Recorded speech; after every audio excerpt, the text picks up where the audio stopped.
afternoon, ladies and gentlemen. Thanks for joining Équinoxe Television on a midday edition of the bilingual newscast live from our central news desk in Douala, Cameroon's economic capital city. It is a bilingual edition, and the first part is in the French language of Nadine Yambo. Nadine Yambo, bon après-midi. Bon après-midi, Formi Armstrong Sanda, mesdames et messieurs, bonjour. Merci d'honorer ce rendez-vous de l'information sur Équinoxe Télévision. Deuxième journée d'émeute au lieu dit Kololo dans le 2e arrondissement de la capitale économique Douala, où des violents affrontements de nouveau éclatés entre commerçants, vendeurs à la sauvette et forces de l'ordre ce jeudi. Les hostilités donc qui ont repris très tôt ce matin. Des affrontements, des tirs et gaz lacrymogènes, de même jets de pierre, des jets d'eau ont été enregistrés. Les forces de l'ordre tentent depuis ce matin de mettre en déroute ces commerçants auxquels se sont donc mêlés des badauds sur plusieurs axes routiers, notamment au camp Yabassi. Le commissariat du 6e arrondissement et l'avenue de l'Indépendance sont actuellement quadrillés par les forces de police et de gendarmerie. Et c'est donc l'ambiance qui a prévalu ce matin au marché Nkololo dans le 2e arrondissement. Suivons ce reportage de Claude Ekwa, Sedingding.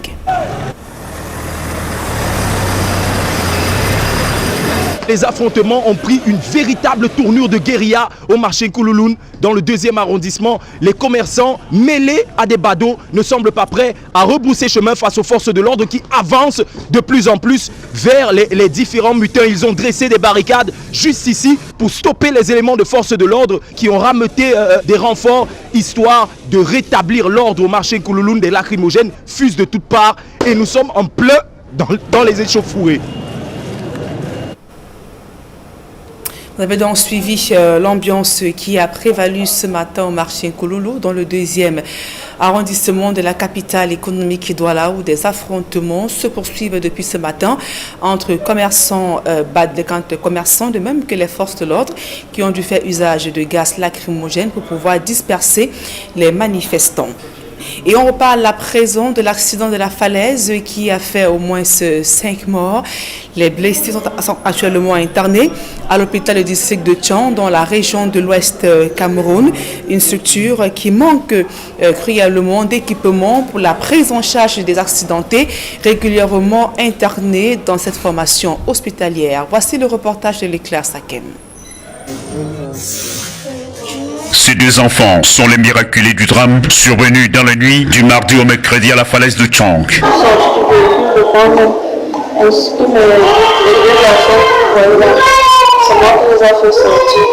Ce bus de transport en commun, immatriculé CH 003677, impliqué dans ce nouveau drame routier, a embarqué dans la ville de Bouddha en partance pour Douala. Il présentera d'abord quelques signes de défaillance une fois la falaise de Tchang entamée. Il y a certains gars qui criaient qu'il y a le feu, on a garé. Vous savez, comme il y avait le feu sur la route, le chauffeur et le motovol, ils ont essayé de changer la route. Ils ont changé la route, on a attendu un peu un moment.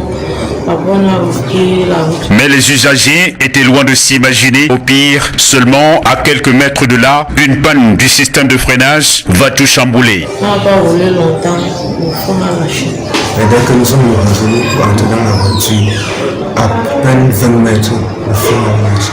5 morts sur le carreau, 18 autres rescapés sont secourus par les autres usagers avant l'arrivée sur les lieux des équipes des urgences. Ils sont aussitôt admis à l'hôpital du district de Tchang pour des soins. Hier soir, on a reçu 18 blessés avec quelques cas de traumatisme, de fracture.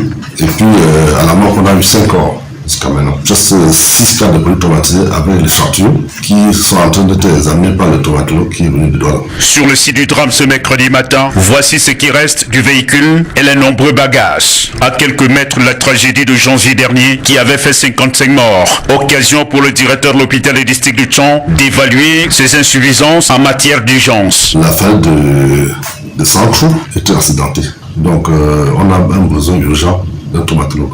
Et les doléances ont été déjà adressées au niveau du ministère. Et on attend que l'abouchissement de ces doléances. Cette autre hécatombe vient davantage noircir le tableau déjà très sombre des accidents ayant ôté la vie à de nombreux citoyens sur cette falaise devenue tristement célèbre.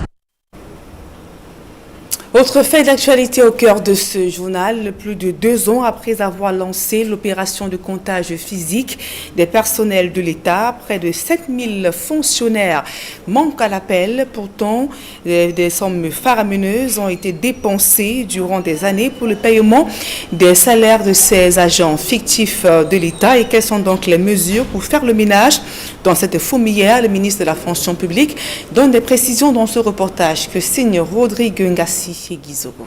Alors qu'il vient de rendre public une décision de licenciement de 493 fonctionnaires et agents de l'État relevant du Code du travail, le ministre de la fonction publique s'est exprimé devant la presse à Yaoundé, explicitant davantage les suites de l'opération de comptage physique du personnel de l'État coupé. Le ministre de la fonction publique a annoncé qu'il est désormais question de faire le ménage. Des équipes mixtes, MINFOPRA, MINFI, vont être régulièrement déployées auprès des responsables des ressources humaines des différents départements ministériels.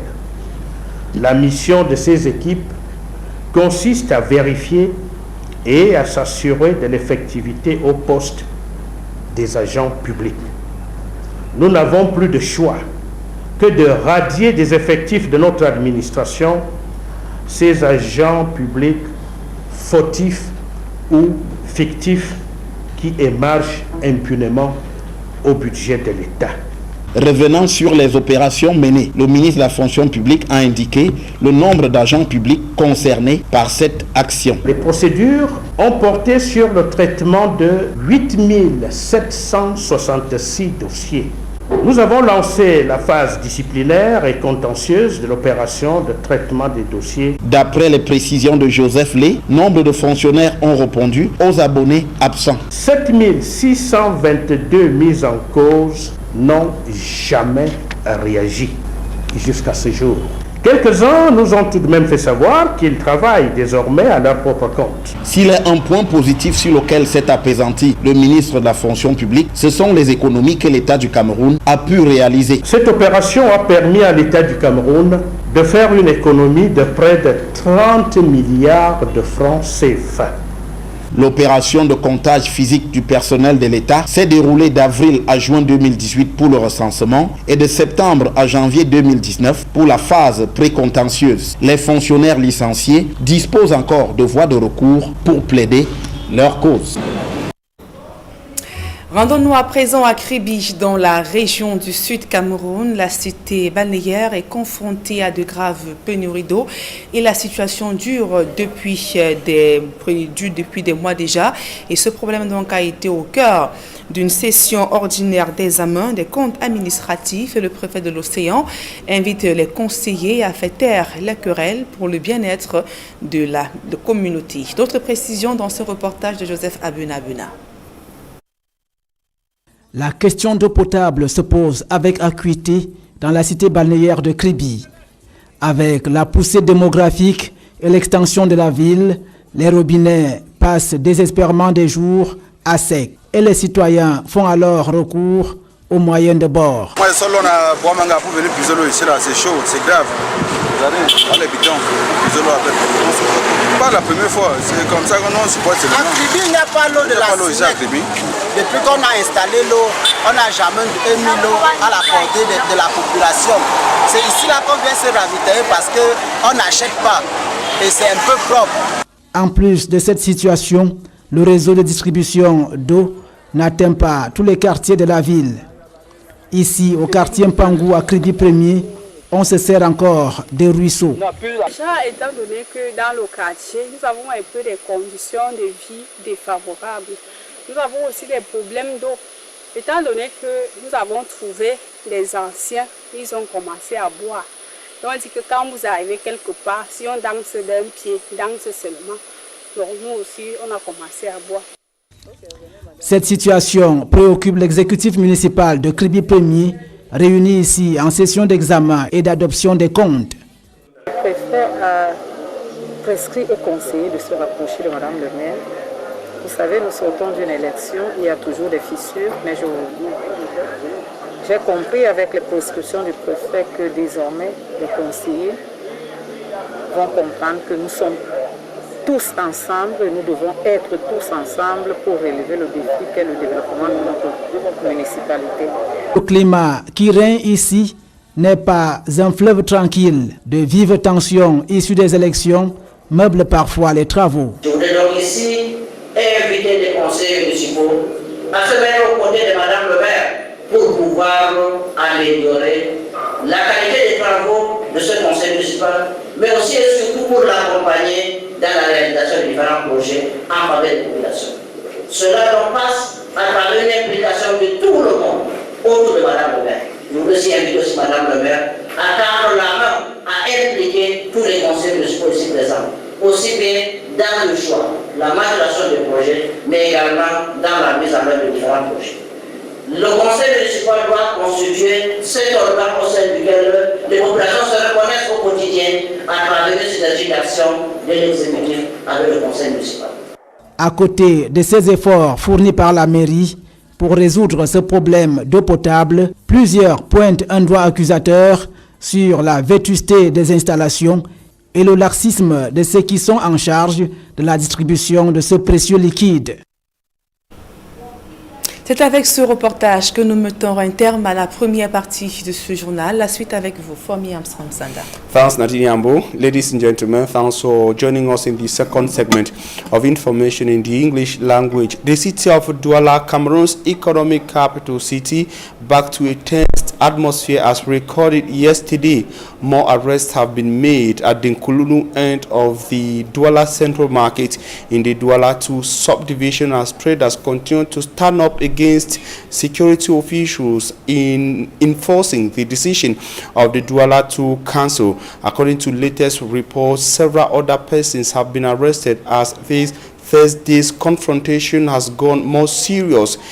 Police are said to be using tear gas to disperse the angry traders. A disturbing atmosphere in the Douala 2 subdivision. Martin Jikangebe gives us updates on the situation. Anti-riot vehicles of public security spraying water on stubborn business persons at the central market in Douala.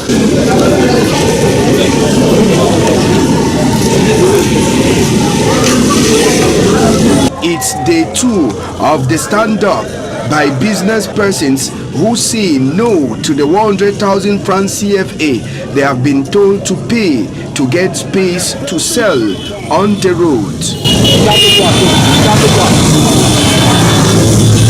Several stores observed a technical break this Thursday as security forces stormed the zone, accompanied by bulldozers of the Douala 2 Council.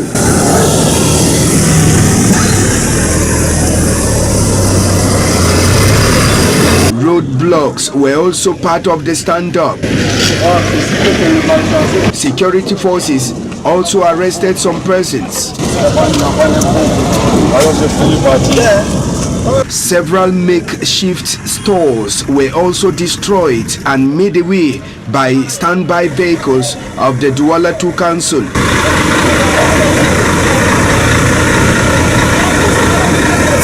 The tense atmosphere at the central market, precisely at Nkululun, for the past 2 days is due to the move taken by the Douala 2 Council to take away persons selling on the roads. Ironically, the same road they have marked for them to pay 100,000 francs CFA.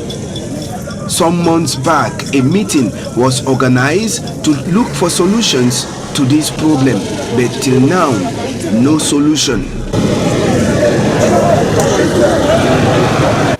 Smart Jikangebe, it is a disturbing situation. It all began yesterday when police officials went to the site to enforce the decision of the Douala 2 Council, asking traders, roadside vendors to pay 100,000 francs to occupy spaces.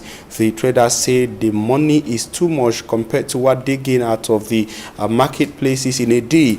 It was also very disturbing yesterday with several other persons arrested and some wounded and hospitalized in hospital units in New Bell and other parts of the Douala 2 subdivision. Smart Njikangebil comes back to the event of yesterday. It was another ugly day in Cameroon's economic capital, Douala, as traders of the central market clash with security forces as a result of the use of tear gas.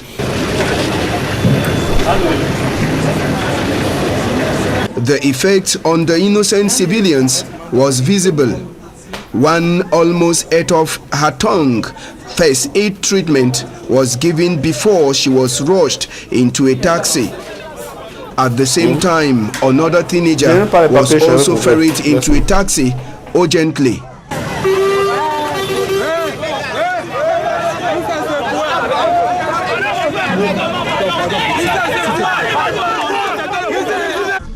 Apart from the affected cases, others were seen with minor injuries.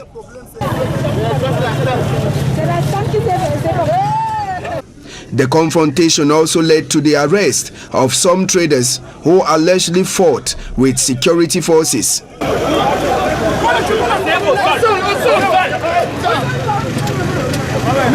The clash between these two persons was caused by the forceful eviction of traders selling on the road. The irony was that the same area where these traders were asked to leave was marked by authorities of the Douala II Council for them to buy 100,000 francs CFA before resettling to continue their business. At least 20 persons were arrested. About 10 persons, reports say, were injured as a result of the confrontation. A very disturbing situation to young Cameroonians who say they are being forced out of the place where they get their daily food. Équinoxe Television and Radio is at the heart of the happenings, and shall be coming back to it on subsequent editions of information on radio and television. And now we talk something else. Officials of the Chang District Hospital in the West region of Cameroon say the government of Cameroon needs to equip the hospital with more equipment, especially at the emergency unit, as the hospital has in the recent years and months been receiving accident cases along the infamous stretch of road, that is La Falaise stretch of road in Chang. The officials were speaking after treating or while attending to some of the persons who got wounded in the latest accident on La Falaise Chang. In the course of that accident, 5 persons died on the spot, and wounded victims were rushed to the hospital and other parts of the West region. Immaculate Fogwe comes back to the accident on Tuesday evening. They were traveling to Douala, but their journey ended up abruptly on La Falaise d'Enchang in the Menua Division West region. They are victims of the latest road accident on Cameroon's highways. 5 persons died on the spot while 10 others got severely injured. The accident that occurred on Tuesday, May 25th at about 7:30 was caused by a brake failure. According to sources, the driver asked passengers to step down after he noticed that his brakes were faulty. Few minutes later, he asked the passengers to get back into the vehicle because he had already managed the technical fault. But just few passengers agreed to get into the vehicle. Immediately as the vehicle kicked off, it later found itself in a ditch. The injured victims and the corpses were later transported to the Chang District Hospital. It should be noted that it is on the same spot that 55 persons died on the 27th of January 2021. Immaculate Fogwe reporting. And now we take you from the West region to the central region of Cameroon, where a family in Koteng is a subdivision in the Upper Sanaga division, is asking for justice after their daughter Francine Gan was assassinated by individuals yet to be clearly identified. They say their daughter was not only killed but also raped by his killers or by her killers. The family, by extension, is calling on security reinforcement in other localities like Konjok, all in the Upper Sanaga division, where they say insecurity and crime wave has been on the rise. Details in the following report. It was a horrible scene in Koteng subdivision in the Upper Sanaga division of the central region of Cameroon. 8-year-old Francis Ngan was found dead in parts of her body horribly mutilated at a place known as Camp Nanga in the town of Nkotem on May 18, 2021. The maternal grandfather with whom she lived says the lifeless body of Francine was found naked, lying face down in the pool of her blood, raped through her anus and the vagina, with parts of her body like her heart, veins and her breasts chopped off and taken away. Il avait ainsi. Donc il y avait une blessure ici, une blessure là, et violée devant et derrière. The grandfather, Mvogo Fosten, further says young Francine was assigned on her habitual daily duty to fetch water when she met her death. Shortly after she came back from school and rested, she took her container to go fetch water. But when she didn't return, I went there and could not see her. Together with my neighbors, we extended the search and searched everywhere to no avail. Repeatedly searched this area till 10 p.m. with no trace of her. Jusqu'à 22h30, on ne fait que fouiller. A massive search on that day, which yielded no fruit until the following day when her body was discovered. Mvogo Fosten further says her body was seen at about 9 a.m. the following day when he was at the police to report her disappearance. A neighbor, according to the grandfather, noticed something suspicious before her disappearance. Emanuela says she saw when Francine transported the first container full of water home. Passing with the second container, she returned just immediately as if she didn't arrive home. With the water, she questioned her on that, but Francine didn't answer. Elle a seulement ri. Elle est portée le troisième bidon. Elizabeth Ngonomvogo, mother of the victim, wants justice for her daughter and security reinforcement in the Upper Sanaga division. The wave of crimes in Koteng and Banjok is alarming. A lot of frightful-looking strangers in town, suspicious moves all over. What has happened to my daughter is unheard of and unforgivable. I want justice. An investigation has been launched to establish the exact circumstances that led to her horrible demise and also track down those responsible. And out of Cameroon, we take you to West Africa to say that Mali's former vice president, Colonel Assimi Goïta, has become the country's new president. He seized power again after his soldiers arrested the president Bandao and his Prime Minister Mokhtar Wan. They accused them of going against the principles of the transitional government. They were held for several hours and they were also at the end of the day forced to table their resignation. The president and prime minister all resigned, giving power back to the military. Details in the following report compiled by Charles Ekome. African mediators visiting Mali have met senior military figures who carried out the country's second coup in less than a year. On Tuesday, a military colonel who was vice president in the transitional government accused President Bandao and Prime Minister Mokhtar Wane of sabotaging the transition. The two men have been held at a military camp since Monday. The ECOWAS team, led by the former Nigerian president Goodluck Jonathan, has an extremely difficult mission and hopes to get the ousted president and prime minister released from military detention as soon as possible. But beyond that, it is not clear what it can achieve now that Colonel Assimi Goïta is running the country and intends to name a new prime minister. ECOWAS and other international bodies could impose sanctions against those behind the coup, but they are aware that could further complicate Mali's road to elections and the promised return to civilian rule early next year. The United Nations Security Council is due to discuss the political crisis later on Wednesday. Meantime, heads of states and governments of the Lake Chad Basin Commission met in an extraordinary summit on Tuesday, May 28, 2021. The summit was the first since the passing away of former Chadian President Idriss Déby Itno. Cameroon's head of state Paul Biya was represented by the Secretary General at the Presidency, Ferdinand Gongo. In addition to leaders of the member countries, representatives from the United States of America, France, Britain, as well as the African Union and some international organizations, also took part in the summit as guests. A critical examination of the security situation within the Lake Chad was discussed, as well as issues regarding financial and logistics of the multinational task force put in place by member countries to tackle terrorist groups was also discussed, among other subjects. In a nutshell, the summit was a gathering of regional leaders to re-strategize on the future of the Commission.